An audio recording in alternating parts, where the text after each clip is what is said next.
ലോകമാസകലമുള്ള goodness T V പ്രേക്ഷകരെ, നിങ്ങൾക്കേവർക്കും goodness T V ഒരുക്കുന്ന ഡിവൈൻ വോയിസ് വചന വിരുന്നിലേക്ക് ഏറെ സ്നേഹപൂർവ്വം സ്വാഗതം. നമുക്ക് പ്രാർത്ഥനയോടെ ഈ നിമിഷങ്ങളിലേക്ക് കടന്നു വരാം.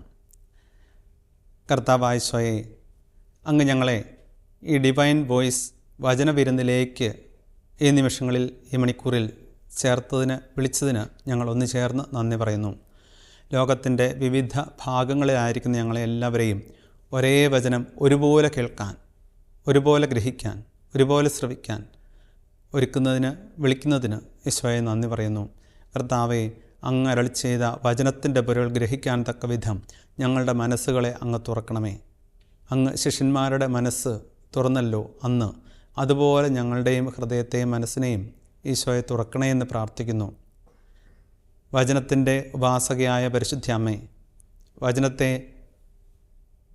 സ്വപ്നത്തിലൂടെ ഗ്രഹിച്ച വിശുദ്ധ ഔസേപ്പിതാവേ, വചനത്തെ വ്യക്തികളുടെ മുമ്പിൽ അവതരിപ്പിച്ച മാലാഖമാരെ, ഞങ്ങൾക്ക് വേണ്ടി ഈ മണിക്കൂറിൽ സന്നിധിയിൽ മാധ്യസ്ഥം വഹിക്കണമേ.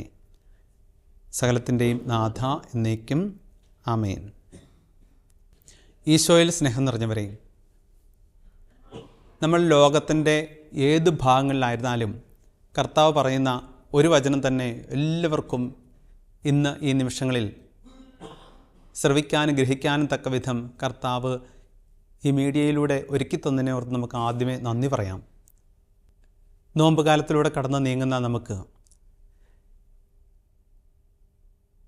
ഈ കാലഘട്ടത്തെ തിരിച്ചറിയാനായിട്ട് കർത്താവ് ഒരു അവസരമൊരുക്കുകയാണ്. അതുകൊണ്ട് തന്നെ പങ്കുവയ്ക്കാനായിട്ട് പോകുന്ന വിഷയം, നോമ്പുകാലം എന്ന് പറയുന്നത് പുനഃപരിശോധനയുടെ ഒരു കാലമാണ് എന്നുള്ളതാണ്. ഈ മണിക്കൂറിൽ അച്ഛൻ പങ്കുവയ്ക്കാനായിട്ട് പോകുന്ന വിഷയം അതാണ്, നോമ്പുകാലം, പുനഃപരിശോധനയുടെ കാലം. പ്രിയപ്പെട്ടവരെ, വചനത്തിലൂടെ നമുക്ക് അതിൻ്റെ സാരാംശത്തിലേക്ക് പ്രവേശിക്കാമെന്ന് വിചാരിക്കുകയാണ്. ഉൽപ്പത്തി പുസ്തകം 4-ാമത്തെ അധ്യായത്തിൽ 8 മുതലുള്ള തിരുവചനങ്ങൾ നമ്മൾ ധ്യാനിക്കുകയും വായിക്കുകയും ചെയ്യുമ്പോൾ നമ്മൾ കാണും, ഒരു ദിവസം തൻ്റെ സ്വസഹോദരനായ ആബേലിനോട് കായൻ പറഞ്ഞു, നമുക്ക് വയലിലേക്ക് പോകാം. പുറമേ സ്നേഹം നടിച്ചുകൊണ്ട് പറഞ്ഞതായിരുന്നു അത്. നമ്മൾ ആവർത്തിച്ച് വായിച്ചിട്ടുള്ള തിരുവചന ഭാഗമാണ്. ഇങ്ങനെ ഒരു അർത്ഥം ഗ്രഹിച്ചിട്ടുണ്ടോ എന്നറിയില്ല. പുറമേ സ്നേഹം നടിച്ചുകൊണ്ട് പറഞ്ഞ വാക്കുകളായിരുന്നു അത്. പ്രിയപ്പെട്ടവരെയും, ഇത് പറയുമ്പോഴും, പുറമേ സ്നേഹം നടിച്ചുകൊണ്ട് പറയുമ്പോഴും അവൻ്റെ മനസ്സ് മുഴുവൻ പകയായിരുന്നു, വെറുപ്പായിരുന്നു, വിദ്വേഷമായിരുന്നു, ദേഷ്യവും കോപമൊക്കെ ആയിരുന്നു. കാരണം ബലിയുടെ പശ്ചാത്തലമാണ്, നമുക്കറിയാം. അപ്പോൾ ഈ ചിന്ത മനസ്സിൽ വെച്ചുകൊണ്ടായിരുന്നു പല ബലികളും കായൻ അർപ്പിച്ചത്. അതുവരെയുള്ള പല ബലികളും അർപ്പിച്ചത് അങ്ങനെയായിരുന്നു. പക്ഷേ അത് വെളിവാക്കുന്നത് അവസാനമാണെന്ന് മാത്രം. പക്ഷേ അത് സ്നേഹം നടിച്ചുകൊണ്ടാണ് അത് വയലിലേക്ക് പോകാമെന്ന് പറഞ്ഞ് തൻ്റെ സഹോദരനെ വിളിക്കുന്നത്. പ്രിയപ്പെട്ടവരെയും, ഈ പകയും വിദ്വേഷവും വൈരാഗ്യവും വെറുപ്പും മനസ്സിൽ ഉള്ളിൽ സൂക്ഷിച്ചുകൊണ്ട് ബലിയർപ്പിക്കുന്ന എത്രയോ അവസരങ്ങൾ എൻ്റെയും നിങ്ങളുടെയും ജീവിതത്തിൽ വന്നിട്ടുണ്ടോ എന്ന് നമുക്കൊന്ന് പുനഃപരിശോധിക്കണം. അച്ഛൻ പറഞ്ഞു, നോമ്പുകാലം എന്നുള്ളത് പുനഃപരിശോധനയുടെ കാലമാണെന്ന് അച്ഛൻ പങ്കുവച്ചായിരുന്നു. പ്രിയമുള്ളവർ, നമ്മൾ വചനത്തിലൂടെ കടന്നു പോകുമ്പോൾ അത് തന്നെയാണ് നമ്മൾ ഈ മണിക്കൂറിൽ ധ്യാനിക്കുക. അപ്പോൾ കായൻ പകയും വിദ്വേഷവും വെറുപ്പും വൈരാഗ്യവും മനസ്സിൽ വെച്ചുകൊണ്ടാണ് ഓരോ ബലിയർപ്പണവും തൻ്റെ സഹോദരനോടൊപ്പം നടത്തിയിരുന്നത്. ഞാനും ഇതുപോലെ ബലിയർപ്പിക്കുന്നവരല്ലേ? ദിവസവും ബലിയർപ്പണത്തിൽ പങ്കെടുക്കുന്നവരാണ്. ആഴ്ചയിൽ 2 പ്രാവശ്യം 1 പ്രാവശ്യമൊക്കെ ബലിയർപ്പണത്തിൽ പങ്കെടുക്കുന്നവരാണ് നമ്മൾ ഓരോരുത്തരും. നമ്മൾക്കും ഇത് പുനഃപരിശോധനയുടെ അവസരമാണ്. കായനോ പുനഃപരിശോധിച്ചില്ല. നമുക്ക് ഈ അനുഭവം, കായൻ്റെ അനുഭവത്തിൻ്റെ വെളിച്ചത്തിൽ നമുക്ക് നമ്മുടെ ജീവിതത്തെ വ്യക്തിപരമായിട്ട്, ഓരോരുത്തർക്കും വ്യക്തിപരമായിട്ട് പുനഃപരിശോധിക്കാനായിട്ട് സാധിക്കട്ടെ എന്ന് പ്രാർത്ഥിക്കുകയാണ്. പ്രിയപ്പെട്ടവരെയും, പക, വിദ്വേഷം, വൈരാഗ്യം, വെറുപ്പ്, 4 കാര്യങ്ങളെക്കുറിച്ചാണ് അച്ഛൻ പങ്കുവച്ചത്. കായൻ മനസ്സിൽ സൂക്ഷിച്ചുകൊണ്ടാണ് ബലിയർപ്പിച്ചത്. ഓരോ ബലിയർപ്പണവും അങ്ങനെയായിരുന്നു. അതുകൊണ്ട് ആ ബലിയർപ്പണം ഒന്നും സ്വീകാര്യമായിരുന്നില്ല എന്നുള്ളതാണ് പശ്ചാത്തലം, വചനത്തിൻ്റെ പശ്ചാത്തലം. പ്രിയപ്പെട്ടവരെ, അതുകൊണ്ട് ഞാൻ പുനഃപരിശോധിക്കേണ്ടത് എങ്ങനെയാണ്? ഞാൻ ബലിയർപ്പിക്കുമ്പോൾ, ബലിയർപ്പിച്ചിട്ടുള്ളപ്പോൾ അല്ലെങ്കിൽ ഇനി ബലിയർപ്പിച്ചുകൊണ്ടിരിക്കുമ്പോൾ, അല്ലെങ്കിൽ ഇനി ബലിയർപ്പിക്കാനായിട്ട് പോകുമ്പോൾ ആരോടെങ്കിലും പക, വിദ്വേഷം, വൈരാഗ്യം, വെറുപ്പ് ഇവ വെച്ചുകൊണ്ടാണോ ഞാൻ ബലിയർപ്പിച്ചിട്ടുള്ളത്, ഞാൻ ബലിയർപ്പിക്കുന്നത് എന്നുള്ളത് നമ്മൾ പുനഃപരിശോധിക്കണം. എങ്കിലവിടെ തിരുത്താവശ്യമുള്ളത് തിരുത്തണം. അതിനാണ് കർത്താവ് ഈ നോമ്പുകാലം നമുക്കായിട്ട് ഒരുക്കി തന്നിരിക്കുന്നത് സഭയിലൂടെ. പ്രിയപ്പെട്ടവരെയും, എങ്ങനെയൊക്കെയാണ് ഈ 3-4 കാര്യങ്ങൾ കടന്നു വരുന്നത്? എങ്ങനെയാണ്? ഇഷ്ടപ്പെടാത്ത കാര്യങ്ങൾ എന്നോട് ആരെങ്കിലും സംസാരിച്ചു കഴിഞ്ഞാൽ അത് മതി എനിക്ക് പക, വിദ്വേഷം, വൈരാഗ്യം, വെറുപ്പ് ഇവയൊക്കെ കടന്നു വരാൻ. അതുപോലെ സഹായിക്കാത്ത അവസ്ഥ, സഹായിക്കുമെന്ന് പ്രതീക്ഷിച്ചിട്ട് സഹായിക്കാത്ത അവസ്ഥ മറ്റുള്ളവരിൽ നിന്ന് വന്നു കഴിഞ്ഞപ്പോൾ അത് മതി എനിക്ക് ഈ 4 കാര്യങ്ങൾ കടന്നു വരാൻ. അതുപോലെ സ്നേഹം കിട്ടാത്ത അവസ്ഥ, ഈ 4 കാര്യങ്ങൾ കടന്നു വരാനായിട്ടുള്ള മാർഗം അത് മതി. അതുപോലെ എന്തെങ്കിലും പ്രത്യേകമായിട്ടുള്ള വിരുന്നോ കാര്യങ്ങളോ ആഘോഷങ്ങളോ നടക്കുമ്പോൾ എന്നെ ക്ഷണിച്ചിട്ടില്ല, ഇത് മതി ഈ പക, വിദ്വേഷം, വൈരാഗ്യം, വെറുപ്പ് എൻ്റെ മനസ്സിൽ വരാൻ സൂക്ഷിക്കാൻ. കാരണം അത് മതി. സംസാരിക്കാത്തതിൻ്റെ പേരിൽ, സ്നേഹിക്കാത്തതിൻ്റെ പേരിൽ, ക്ഷണിക്കാത്തതിൻ്റെ പേരിൽ, വിളിക്കാത്തതിൻ്റെ പേരിൽ, ജാമ്യം നിൽക്കാത്തതിൻ്റെ പേരിൽ, ഇങ്ങനെയൊക്കെയുള്ള ഉദാഹരണങ്ങൾ പലതുണ്ട്. ജാമ്യം നിൽക്കാത്തതിൻ്റെ പേരിൽ, കടം കൊടുക്കാത്തതിൻ്റെ പേരിൽ, അതുപോലെ സമ്മാനം, ബർത്ത്ഡേക്ക് സമ്മാനം കൊടുക്കാത്തതിൻ്റെ പേരിൽ, മാമോദീസയ്ക്ക് പോയിട്ട് സ്വർണം നൽകാത്തതിൻ്റെ പേരിൽ, അല്ലെങ്കിൽ മോതിരം, അരഞ്ഞാണം ഇത് കൊടുക്കാത്തതിൻ്റെ പേരിൽ, അതുപോലെ ഒന്ന് വിഷ് ചെയ്യാത്തതിൻ്റെ പേരിൽ, അതുപോലെ മറ്റുള്ളവർക്ക് കൂടുതൽ അനുഗ്രഹങ്ങൾ ലഭിച്ചതിൻ്റെ ഒരു പശ്ചാത്തലത്തിൽ എനിക്ക് കിട്ടുന്നില്ല മറ്റുള്ളവർക്ക് കിട്ടി, ആ ഒരു കാര്യം മതി. ഇതൊക്കെ പകയും, വെറുപ്പും, വിദ്വേഷവും, വൈരാഗ്യവും ഒക്കെ നമ്മുടെയൊക്കെ ഓരോരുത്തരുടെയും മനസ്സിൽ കടന്നുകൂടാനായിട്ടുള്ള കാരണങ്ങളാണ്. കാര്യം നിസ്സാരമാണ്, പക്ഷേ ഗൗരവമുള്ളത് തന്നെയാണ്. പ്രിയമുള്ളവരെ, സ്ഥലം, സ്വത്ത് ഭാഗിച്ചപ്പോൾ വീതം കുറഞ്ഞത് പോയതിൻ്റെ പേരിൽ എനിക്ക് ജോലി കിട്ടിയില്ല, അല്ല എൻ്റെ കുടുംബത്തിൽ എൻ്റെ മകനോ മകൾക്കോ ജോലി കിട്ടിയില്ല, അയൽപക്കത്തുള്ളവർക്ക് അധികം അധ്വാനിക്കുകയോ പണം മുടക്കുകയോ ഒന്നും ചെയ്യാതെ ജോലി കിട്ടി, അതിൻ്റെ പേരിൽ വിദേശത്ത് പോകാനായിട്ട് എൻ്റെ കുടുംബത്തിൽ നിന്നും ആർക്കും സാധിച്ചില്ല, പക്ഷേ അപ്പുറത്തെ കുടുംബത്തിലുള്ളവർക്ക് പലർക്കും സാധിക്കുന്നുണ്ട്, അതിൻ്റെ പേരിൽ എൻ്റെ കുടുംബത്തിന് വളർച്ച കുറവ്, മറ്റുള്ളവരുടെ കുടുംബത്തിൽ പെട്ടെന്നുള്ള വളർച്ച ലഭിക്കുന്നു അവർക്ക്, ഇതിൻ്റെ പേരിൽ. ഇങ്ങനെ കാരണങ്ങൾ പലതാണ്. ഈ വിദ്വേഷവും, വൈരാഗ്യവും, ദേഷ്യവും, കോപവും, വെറുപ്പും, മാത്സര്യവുമൊക്കെ മനുഷ്യ ജീവിതത്തിൽ കടന്നു വരാനായിട്ടുള്ള കാരണങ്ങൾ ഇങ്ങനെയൊക്കെയാണ്.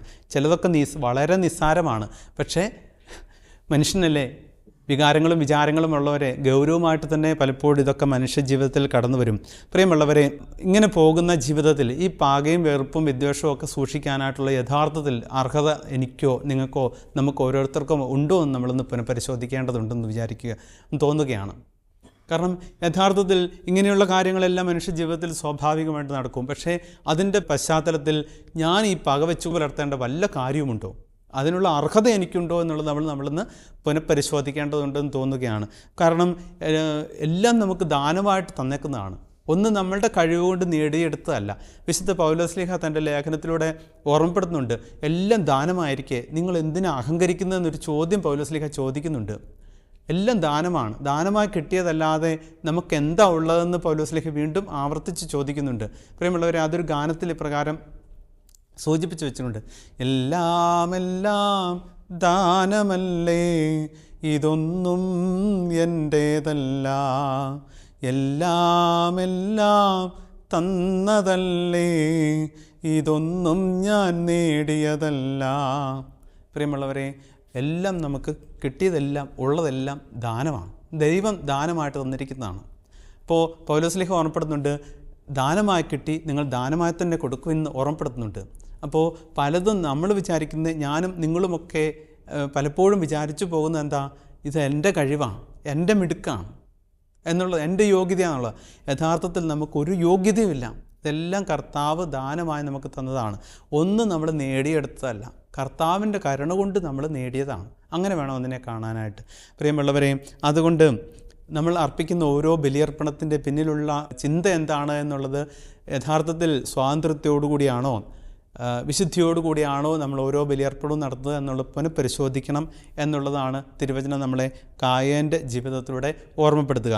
മുന്നോട്ട് പോകുമ്പോൾ ദാനിയേൽ പ്രവാചകൻ്റെ പുസ്തകം 13-ാമത്തെ അധ്യായത്തിൽ 8 മുതലുള്ള തിരുവചനങ്ങൾ നമ്മൾ വായിച്ച് ധ്യാനിക്കുമ്പോൾ കാണും, അവിടെ 2 ശ്രേഷ്ഠന്മാരെക്കുറിച്ച് പറയുന്നുണ്ട്. ന്യായപാലനം നടത്തുന്ന 2 ശ്രേഷ്ഠന്മാരെക്കുറിച്ച് പറഞ്ഞു നോക്കുന്നുണ്ട്. ബാബിലോണിലെ ജനത്തെ ഭരിക്കേണ്ടവരായിരുന്നു, അവർ ന്യായപാലനം നടത്തുന്ന 2 ശ്രേഷ്ഠന്മാരാണ്. അപ്പോൾ സൂസന്ന എന്ന് പറയുന്ന ഒരു സ്ത്രീയെക്കുറിച്ച് അവിടെ പങ്കുവയ്ക്കും. വിശ്വാസത്തിലും വിശുദ്ധിയിലും ജീവിച്ച ഒരു സ്ത്രീ. അവൾ തൻ്റെ ഭർത്താവിൻ്റെ ഉദ്യാനത്തിൽ എല്ലാ ദിവസവും സായാഹ്നത്തിൽ ഉലാത്താനായിട്ട് പോകുമായിരുന്നു. അപ്പോൾ ഈ 2 ന്യായപാലനം നടത്തുന്ന 2 ശ്രേഷ്ഠന്മാർ ഇവളെ ശ്രദ്ധിക്കാനായിട്ട് തുടങ്ങി. ആവർത്തിച്ച് ശ്രദ്ധിക്കുക മൂലം അവളിൽ അവർ അനുരക്തരാവുകയാണ്, അല്ലെങ്കിൽ അഭിലാഷം ജനിക്കുകയാണ് അവരിൽ. അത് ആസക്തിയായിട്ട് പിന്നീട് ആവർത്തിച്ച് വീണ്ടും ശ്രദ്ധ വന്നു കഴിഞ്ഞപ്പോൾ അത് ആസക്തിയായി അവരുടെ ജീവിതത്തിൽ. അങ്ങനെ അവളെ പാപത്തിന് പ്രേരിപ്പിക്കുന്ന ഒരു സന്ദർഭം വരെ വരുന്നുണ്ട്. അപ്പോൾ യഥാർത്ഥത്തിൽ നീതിപാലനം, ന്യായപാലനം നടത്തേണ്ട 2 ശ്രേഷ്ഠന്മാർ ഉത്തരവാദിത്തം മറന്ന്, അതുപോലെ ഉത്തരവാദിത്തം മറന്ന് വിവേകശൂന്യരായിട്ട് ദൈവവിചാരവും നർമ്മബോധവും കൈവെടിഞ്ഞ് അത്യാസക്തി അവരെ കീഴടക്കി അങ്ങനെ വഴി വിട്ടുപോകുന്ന, ലൈൻ മാറിപ്പോകുന്ന ഒരു പശ്ചാത്തലം 13-ാമത്തെ അധ്യായത്തിൽ ദാനിയേൽ പ്രവാചകൻ്റെ പുസ്തകത്തിൽ വിവരിക്കുന്നുണ്ട്.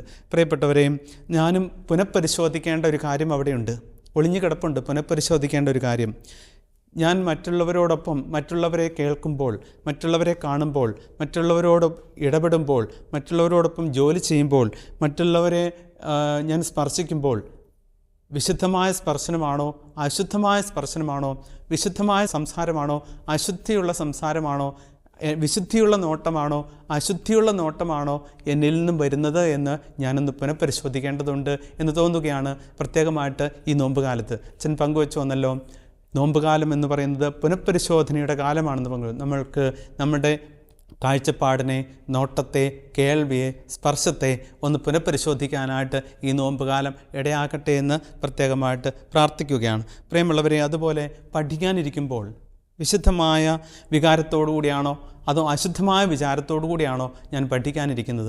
ഞാൻ ജോലി ചെയ്യാനായിട്ട് പോകുമ്പോൾ വിശുദ്ധ വിചാരങ്ങളോടു കൂടിയാണോ അശുദ്ധ വിചാരങ്ങളോടു കൂടിയാണോ ഞാൻ എൻ്റെ ഉത്തരവാദിത്വം, ജോലി, ശുശ്രൂഷ ചെയ്യുന്നതെന്ന് നമ്മളൊന്ന് പുനഃപരിശോധിക്കേണ്ടതെന്ന് തോന്നുകയാണ്. അതുപോലെ എൻ്റെ പ്രാർത്ഥനാവേളയിൽ, പ്രാർത്ഥനാ നിമിഷങ്ങളിൽ വിശുദ്ധ വിചാരങ്ങളോടുകൂടിയാണോ അശുദ്ധ വിചാരങ്ങളോടുകൂടിയാണോ ഞാൻ പ്രാർത്ഥനയ്ക്കിരിക്കുന്നതെന്ന് ഞാൻ പരിശോധിക്കണം. അതുപോലെ വചനം വായിക്കുന്ന വ്യക്തികളാണ് നമ്മൾ ഓരോരുത്തരും. വചനവായനയുടെ മധ്യത്തിൽ പോലും വിശുദ്ധ വിചാരങ്ങളും അശുദ്ധ വിചാരങ്ങളും വേണമെങ്കിൽ ജീവിതത്തിൽ, മനസ്സിൽ കടന്നുകൂടാനായിട്ട് സാധ്യത ഉള്ളതാണ്. അത് നമ്മൾ പുനഃപരിശോധിക്കേണ്ടതെന്ന് തോന്നുകയാണ്. അതുപോലെ എൻ്റെ യാത്രാവേളയിൽ അശുദ്ധ വിചാരങ്ങളോടുകൂടിയാണോ വിശുദ്ധ വിചാരങ്ങളോടുകൂടിയാണോ ഞാൻ പോകുന്നത് എന്ന് പുനഃപരിശോധിക്കേണ്ടതുണ്ടെന്ന് തോന്നുകയാണ്. പ്രിയപ്പെട്ടവരെ, നോമ്പുകാലം പുനഃപരിശോധനയുടെ കാലമാണ്. അപ്പസ്തോല പ്രവർത്തനങ്ങളിൽ 5-ാമത്തെ അധ്യായത്തിൽ 1 മുതലുള്ള തിരുവചനങ്ങൾ നമ്മൾ വായിക്കുമ്പോൾ അവിടെ പ്രത്യേകമായിട്ട് ഒരു ഉദാഹരണം കാണും. കള്ളത്തരം മനസ്സിൽ നിലനിർത്തിക്കൊണ്ടായിരുന്നു അനനിയാസും സഫീറയും തങ്ങളുടെ സ്വത്ത് വിറ്റ ഒരു ഭാഗം അപ്പസ്തോലന്മാരുടെ കാൽക്കൽ അർപ്പിച്ചതെന്ന് നമ്മൾ തിരുവചനത്തിലൂടെ ധ്യാനിക്കും, വായിക്കും. പ്രിയപ്പെട്ടവരെയും, അവിടെ ശ്രദ്ധിക്കാനായിട്ടുള്ള 2-3 കാര്യങ്ങളുള്ളതാണ്. 2-3 തിരുവചനങ്ങൾ മുന്നോട്ട് പോകുമ്പോൾ നമ്മൾ കാണും, ഈ വിറ്റ പറമ്പിൻ്റെ വിലയുടെ ഒരു ഭാഗം അവർ മറച്ചു വെച്ചു. എന്നിട്ട് അപ്പോൾ ഈ അപ്പസ്തോലന്മാർ ചോദിക്കുന്നുണ്ട് അവരോട്, അനന്യാസിനോട് ചോദിക്കുന്നുണ്ട്, പത്രോസ്ലീഹ ചോദിക്കുന്നുണ്ട്, പരിശുദ്ധാത്മാവിനെ വഞ്ചിക്കാനും പറമ്പിൻ്റെ ഒരു അംശം മാറ്റിവെക്കാനും നിൻ്റെ ഹൃദയത്തെ പ്രേരിപ്പിച്ചത് എന്ത് എന്നൊരു ചോദ്യം ഈ അനന്യാസിനോട് പത്രോസ്ലീഹ ചോദിക്കുന്നുണ്ട്. വേണമെങ്കിൽ ഒന്ന് ശ്രദ്ധിച്ചിരുന്നെങ്കിൽ, ഒന്ന് തിരിഞ്ഞു നോക്കിയിരുന്നു, ഒന്ന് പുനഃപരിശോധിച്ചിരുന്നെങ്കിൽ ഒരു അപകടം ഒഴിവാക്കാമായിരുന്നു, മരണം ഒഴിവാക്കാമായിരുന്നു. നമ്മൾ കാണുന്നുണ്ട്, അവനത് മൈൻഡ് ചെയ്തില്ല. അതിൻ്റെ പരിണിതഫലം എന്താ? പിന്നീട് അവന് ജീവനുണ്ടായിരുന്നില്ല, അതോടുകൂടി പോയി.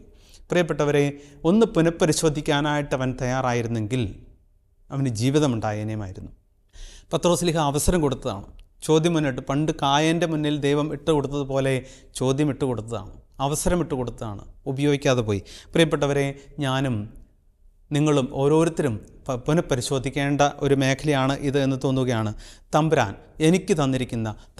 നമുക്ക് തന്നിരിക്കുന്ന വേതനത്തിൻ്റെ ഒരംശം, ജോലിയുടെ ഒരംശം, ശമ്പളത്തിൻ്റെ ഒരംശം, ഡേ അലവൻസിൻ്റെ ഒരംശം, ട്രാവൽ അലവൻസിൻ്റെ ഒരംശം, അതുപോലെ കച്ചവടം നടത്തുന്നവർ ലാഭത്തിൻ്റെ ഒരംശം, ജോലിയുടെ ഒരംശം, സമയത്തിൻ്റെ ഒരംശം, ആരോഗ്യത്തിൻ്റെ ഒരംശം, അതുപോലെ കഴിവിൻ്റെ ഒരംശം, അറിവിൻ്റെ ഒരംശം, കൂലിയുടെ ഒരംശം, ഇങ്ങനെ ഒത്തിരിയുണ്ട്. ഇതിൻ്റെ ഒരംശം കർത്താവിനുള്ളതാണ്. കർത്താവിനുള്ളതെന്ന് പറഞ്ഞാൽ കർത്താവിൻ്റെ പ്രിയപ്പെട്ടവർക്കുള്ളതാണ് എന്ന് പറഞ്ഞാൽ കൃത്യവും വ്യക്തവുമായിട്ട് പറഞ്ഞു കഴിഞ്ഞാൽ എന്നോളം എത്താത്ത വയ്യാത്തവനുള്ളതാണ്, നിരാലംബനുള്ളതാണ്, നിഷ്ക്രിയനുള്ളതാണ്, ക്ലേശിതർക്കുള്ളതാണ്, വിധവയ്ക്കും അനാഥനുമുള്ളതാണ്, ഇല്ലാത്തവർക്കുള്ളതാണ്, അതുപോലെ കർത്തൃ ശുശ്രൂഷയ്ക്ക് ഉള്ളതാണ്. അപ്പോൾ മലാക്കി പ്രവാചകൻ്റെ പുസ്തകത്തിലാണ് ഈ അംശത്തെക്കുറിച്ച് പറയുന്നത്, ദശാംശത്തെക്കുറിച്ച് പറയുന്നത്. അവിടെ പങ്കുവയ്ക്കുന്നുണ്ട്, ദശാംശം കലവറയിലേക്ക് കൊണ്ടുവരും, ദശാംശം കൊടുക്കണമെന്നാണല്ലോ പറയുക. ഈ ദശാംശം എന്ന് പറഞ്ഞാൽ 10-1 ദശം അംശം, ഏകം ദശം, ദശം എന്ന് പറഞ്ഞാൽ 10, അതിൻ്റെ അംശം 1. അപ്പോൾ 10-1 കർത്താവിനുള്ളതാണ്. അത് ആരുടെ ആണെങ്കിലും എന്താണെങ്കിലും എവിടെയാണെങ്കിലും എപ്പോഴാണെങ്കിലും. അതാണ് അച്ഛൻ പങ്കുവെച്ചുന്നത്. വേതനത്തിൻ്റെ, ശമ്പളത്തിൻ്റെ, ആരോഗ്യത്തിൻ്റെ, സമയത്തിൻ്റെ, സൗഹൃദത്തിൻ്റെ, കഴിവിൻ്റെ, അറിവിൻ്റെ എല്ലാത്തിൻ്റെയും അംശം ഇങ്ങനെ ഈ മുമ്പ് മേൽപ്പറഞ്ഞ കാര്യങ്ങൾക്ക് കൊടുക്കേണ്ടതാണ്. എനിക്കുള്ളതിൻ്റെ ഒരംശം, കിട്ടിയതിൻ്റെ ഒരംശം ഇതില്ലാത്തവനുമായിട്ട് പങ്കുവയ്ക്കാനായിട്ടുള്ളതാണ് എന്നുള്ളത് വചനം നമ്മളെ ഓർമ്മപ്പെടുത്തുന്നതാണ്, വിശുദ്ധ ഗ്രന്ഥം നമ്മളെ ഓർമ്മപ്പെടുത്തുന്നതാണ്. ഇതാണ് നമ്മൾ പുനഃപരിശോധിക്കാനായിട്ട് ഈ അനന്യാസിൻ്റെ സഫീറയുടെയും ജീവിത ഉദാഹരണം നമ്മുടെ മുമ്പിൽ വചനത്തിലൂടെ നമുക്ക് പങ്കുവെച്ച് തരുന്നത്. പ്രിയമുള്ളവരെ, അതുകൊണ്ട് എനിക്ക് ലഭിച്ചിരിക്കുന്ന ഈ കാര്യങ്ങളുടെ എല്ലാം ഒരംശം എനിക്ക് മറ്റുള്ളവരുടെ ഉന്നമനത്തിന് വേണ്ടി അവർക്ക് സപ്പോർട്ട് നൽകാനായിട്ട് ഞാൻ ഉപയോഗിച്ചിട്ടുണ്ടോ എന്ന് പുനഃപരിശോധിക്കണം, ഉപയോഗിക്കുന്നുണ്ടോ എന്ന് പുനഃപരിശോധിക്കണം. ഇല്ലെങ്കിൽ ഉപയോഗിക്കാനായിട്ട് ഞാൻ തയ്യാറാക്കണം എന്നുള്ളതാണ് ഈ നോമ്പുകാലം നമ്മുടെ മുമ്പിൽ ആവശ്യപ്പെടുന്ന ഒരു കാര്യം.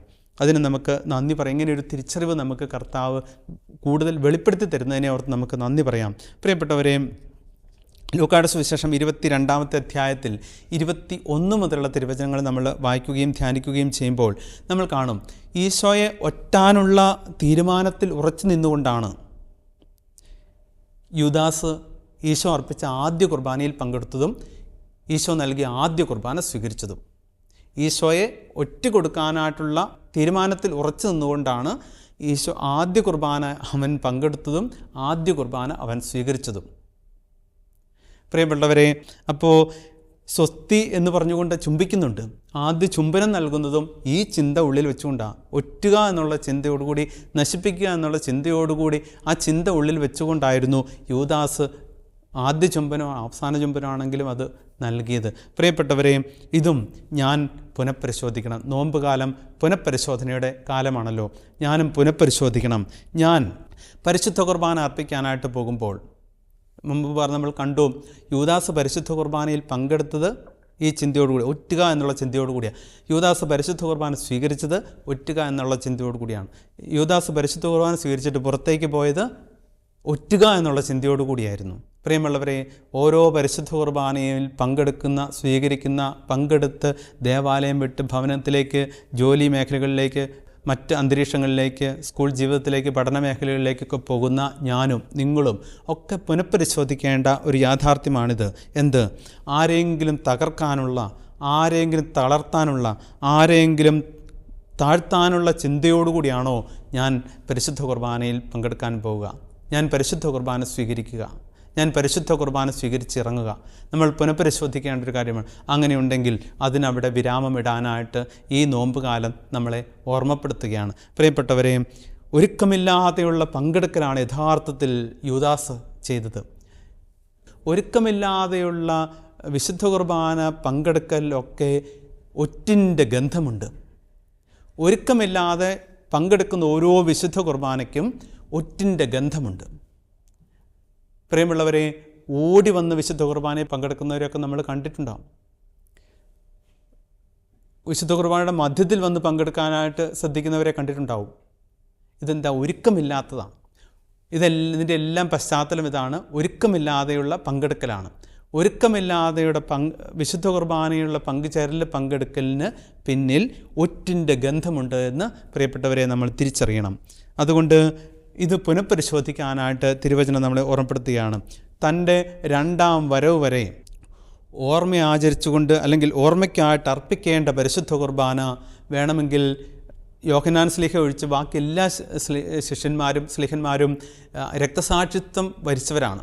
അവർക്ക് ആർക്ക് വേണമെങ്കിലും കൊടുത്തുകൊണ്ട് ഈശോയ്ക്ക് ആ പരിശുദ്ധ കുർബാന ഒന്ന് ഉദ്ഘാടനം ചെയ്യാമായിരുന്നു. ഈശോയുടെ രണ്ടാം വരവ് വരെ ഓർമ്മയ്ക്കായിട്ട് അർപ്പിക്കേണ്ട പരിശുദ്ധ കുർബാന ഉദ്ഘാടനം ചെയ്യാനായിട്ട് ഈ രക്തസാക്ഷികളാകാനിരിക്കുന്ന ശിഷ്യന്മാർ 11 പേരിൽ ആർക്കെങ്കിലും വേണമെങ്കിൽ കൊടുത്തുകൊണ്ട് ചെയ്യാമായിരുന്നു, പക്ഷേ ചെയ്തില്ല. അത് യൂദാസിന് കൊടുത്തുകൊണ്ടാണ് ഈശോ ചെയ്തത്. പ്രിയപ്പെട്ടവരെയും, ഈശോയുടെ ഈ പ്രവൃത്തി മനസ്സിലാക്കാൻ ബുദ്ധി കൊണ്ട് സാധ്യമല്ല. ഇത് മനസ്സിലാക്കുക, ബുദ്ധി കൊണ്ട് മനസ്സിലാക്കുക അസാധ്യം. ഇത് ദൈവത്തിൻ്റെ പ്രവൃത്തിയാണ്. പ്രിയപ്പെട്ടവരെയും, അതുകൊണ്ട് മരിക്കുവോളം കർത്താവിനെ മറക്കാതിരിക്കാനായിട്ടുള്ള ഒരു ഓർമ്മപ്പെടുത്തലാണ് അതിലൂടെ നൽകിയത്. മരിക്കുവോളം കർത്താവിനെ ഓർമ്മിച്ചിരിക്കാനായിട്ടുള്ള ഒരു ഓർമ്മപ്പെടുത്തലാണ്. ഏത് പാപാവസ്ഥയിലും നമുക്ക് വേണമെങ്കിൽ പുണ്യം ചെയ്യാം. പക്ഷേ അത് നമ്മുടെ ആത്മരക്ഷയ്ക്ക് ആ പുണ്യം ഒന്നും ഉപകരിക്കണമെന്ന് യാതൊരു നിർബന്ധവുമില്ല. അതാണ് എൻ്റെ വശം. ഏത് പാപാവസ്ഥയിലും എനിക്ക് വേണമെങ്കിൽ പുണ്യം ചെയ്യാം, പക്ഷേ അത് ചെയ്യുന്ന പുണ്യങ്ങളൊന്നും എൻ്റെ ആത്മരക്ഷയ്ക്ക് ഉപകരിക്കില്ല. അതാണ് എൻ്റെ പ്രത്യേകത. അതിൻ്റെ മറ്റൊരു വശം ഇതാണ്, പാപാവസ്ഥയിൽ ചെയ്യുന്ന പുണ്യത്തിന് ഞാൻ പ്രശംസ എനിക്ക് ചിലപ്പോൾ കിട്ടിയേക്കാം, ലോകം അനുമോദിച്ചേക്കാം, സമൂഹം അനുമോദിച്ചേക്കാം, പക്ഷേ സ്വർഗത്തിൽ അതുകൊണ്ട് എനിക്കൊന്നും ചെയ്യാനായിട്ട് പറ്റില്ല. ഒരു നിക്ഷേപവും അതുകൊണ്ട് ആവില്ല. പാപാവസ്ഥയിലുള്ള പുണ്യമല്ല, വിശുദ്ധിയിൽ ആയിരുന്നിട്ടുള്ള പുണ്യത്തിനാണ് അഭിവൃദ്ധി, അല്ലെങ്കിൽ സ്വർഗത്തിൽ അതിനാണ് സന്തോഷമുണ്ടാവുക എന്നുള്ളത് നമ്മൾ ഓർമ്മിച്ചിരിക്കണം. ഭൂമിയിൽ പേരുള്ളവർക്കൊന്നും സ്വർഗത്തിൽ പേരുണ്ടായില്ലല്ലോ. നമ്മൾ വിശുദ്ധ ഗ്രന്ഥത്തിൽ ഉദാഹരണമുണ്ടല്ലോ. ഭൂമിയിൽ പേരുണ്ടായിരുന്ന ധനവാന് സ്വർഗത്തിൽ പേരില്ല. അപ്പോൾ ഇതാണ്, ദുരുദ്ദേശത്തോടുകൂടി നല്ല കാര്യങ്ങൾ പരസ്യമായി ചെയ്യുന്നവരുണ്ട്, സതുദ്ദേശത്തോടുകൂടി നല്ല കാര്യങ്ങൾ രഹസ്യമായി ചെയ്യുന്നവരുമുണ്ട്. നമ്മുടെയൊക്കെ സ്ഥാനം രണ്ടാമത്തതായിരിക്കട്ടെ എന്ന് പ്രത്യേകമായിട്ട് ഈ അവസരത്തിൽ പ്രാർത്ഥിക്കുകയാണ്. കാരണം കർത്താവ് ചെയ്തികളല്ല നോക്കുന്നത്, മറിച്ച് ചെയ്തികളുടെ പിന്നിലുള്ള ചേതോവിഹാരമാണ് കർത്താവ് നോക്കുന്നത്, ഹൃദയഭാവമാണ്. ഇതാണ് കായൻ ബലിയർപ്പിച്ചല്ലോ. കായൻ്റെ ബലിയല്ല കർത്താവിന് പ്രധാനപ്പെട്ടത്, ബലിയായിരുന്നില്ല, മറിച്ച് ബലിയർപ്പിക്കുമ്പോൾ ഉണ്ടായിരുന്ന അവൻ്റെ ഉള്ളിലിരിപ്പായിരുന്നു കർത്താവ് നോക്കിയത്. അതുകൊണ്ടാണ് ശ്രദ്ധിക്കാനായിട്ട് ചില കാര്യങ്ങൾ കർത്താവ് കായനോട് പറഞ്ഞത്, പക്ഷേ ശ്രദ്ധിക്കാതെ പോയതുകൊണ്ടാണ് അബദ്ധം പറ്റിയത്. പ്രിയപ്പെട്ടവരെ, പുനഃപരിശോധിക്കാനായിട്ടുള്ള കാലമാണല്ലോ നോമ്പ് കാലം. അപ്പോൾ ഇതെല്ലാം നമുക്ക് പുനഃപരിശോധിക്കാനായിട്ടിടയാകട്ടെ. നമ്മുടെ വാക്കുകളുടെ ആത്മാർത്ഥത കർത്താവ് അറിയുന്നുണ്ട്. ആത്മാർത്ഥതയും സത്യസന്ധതയും ഒക്കെയാണ് കർത്താവ് പ്രതീക്ഷിക്കുന്നത്. നമ്മുടെയൊക്കെ ഹൃദയ പരമാർത്ഥതയാണ് കർത്താവ് ആഗ്രഹിക്കുക. വചനം നമ്മളെ ഓർമ്മപ്പെടുത്തുന്നുണ്ട്. സങ്കീർത്തനം 145:18 പങ്കുവയ്ക്കും, ഹൃദയപരമാർത്ഥതയോടെ തന്നെ വിളിച്ചപേക്ഷിക്കുന്നവർക്ക് കർത്താവ് സമീപസ്ഥനാണ്. ഹൃദയപരമാർത്ഥതയോടെ തന്നെ വിളിച്ചപേക്ഷിക്കുന്നവർക്ക് കർത്താവ് സമീപസ്ഥനാണ്. അപ്പോൾ സമീപസ്ഥനായ കർത്താവിനെ തിരിച്ചറിയാൻ സൂക്ഷിക്കേണ്ടത് ഹൃദയപരമാർത്ഥതയാണ്. പ്രിയപ്പെട്ടവരെ, നോമ്പുകാലം പുനഃപരിശോധനയുടെ കാലമാണല്ലോ. നമുക്ക് ഈ കാര്യങ്ങളൊക്കെ ഒന്ന് പുനഃപരിശോധിക്കാനായിട്ട് ഈ നോമ്പുകാലത്തിലൂടെ ശ്രമിക്കാം. കർത്താവ് നമ്മളെ ഓരോരുത്തരെയും സമർത്ഥമായി അനുഗ്രഹിക്കട്ടെ. പിതാവിൻ്റെയും പുത്രൻ്റെയും പരിശുദ്ധാത്മാവിൻ്റെയും നാമത്തിൽ ആമേൻ.